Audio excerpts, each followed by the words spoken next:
Hey, it's Rebecca. So, insecurity exercise for today is, especially if you're a woman,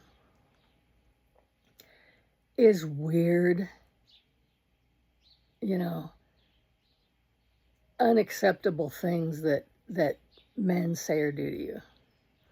Or, women do to men, whatever. This kind of thing is kind of universal. But my mom and I both had like the record for being flashed the most of anybody in the world. But also obscene phone calls. My mom's first recording on her brand new answering machine was an obscene phone call. And I remember one time my ex at the time, the scientist, and he was always telling me to be exactly so, be careful,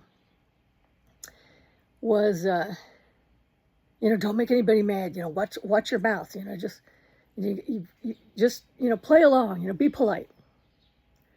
So I get this phone call, and I'm home alone. Kids are asleep. And kids were little. And this guy asked for Rebecca. I said, oh, it's Rebecca. And he goes, I work with your husband? And I thought, oh, this must be one of the scientists he was telling me about. So we start having this conversation for like 10 minutes about philosophy and about art and all this other stuff. And then he seemed to remember why he was there. And then he said something obscene. And I started laughing. I said, oh my God, are you an obscene phone caller? And he's like, well, yes. Because he didn't know what to do. I'm supposed to be disturbed. And so I said, okay, bye, I'm hanging up. So I hang up.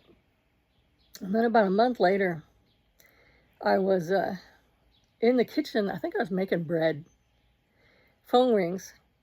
I answer it, and this guy goes, Rebecca, I want you to know, I am an escaped rapist.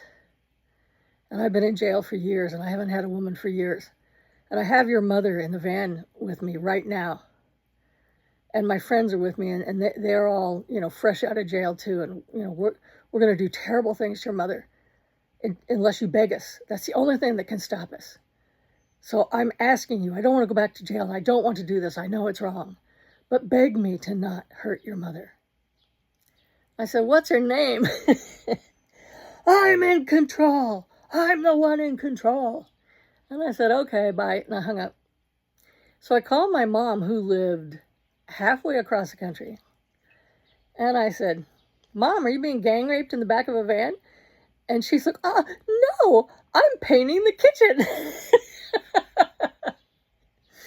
So, getting these kind of calls and this kind of attention, of course it's awful and it's hideous, but I have a very weird sense of humor.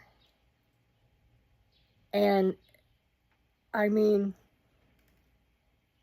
you can flip it on them like that. Of course I called the cops right after on both of them. And nothing ever came of it. They were like burner phones. But it's strange when something awful happens so often to you that they don't seem as scary anymore.